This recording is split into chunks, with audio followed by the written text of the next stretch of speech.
This video is to demonstrate the tightness of decking your bridge on a Fender Stratocaster or a G&L Legacy.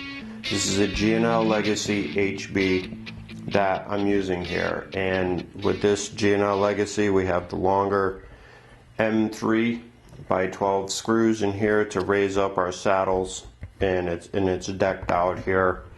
Our springs are all the way up against the body here. You got a lot of good vibration and twang going through those springs, and that gives you a really nice tight sound.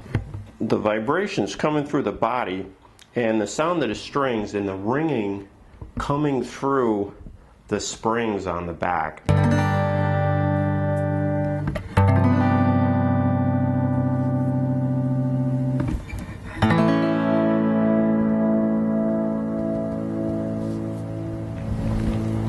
So it's got a nice, the body feels really good. The neck is vibrating nicely.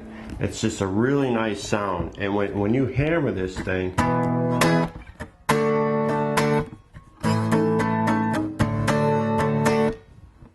and you're running it through an amp with the pickups, it's just a really nice, tight sound.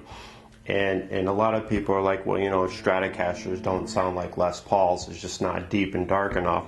And when you're running with the HB, and you could even get humbucker single coils from Seymour Duncan or DiMarzio, with the guitar set up like this, really locked in tight, you can get a G&L hardtail if you want.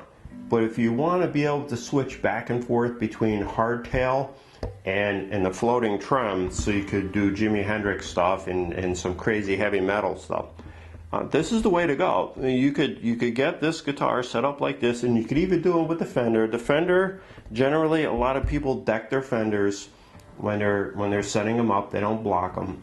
But this is a really cool setup for the G&L, and the sound is just fantastic. I'm running some old strings here. These are 2-month-old, the Dario pure nickel 1046s. So they're kind of worn out, but still. The sound is just fantastic coming out of this with it locked in like this. It's just absolutely beautiful. It resonates through the entire guitar. It's just wonderful, wonderful setup.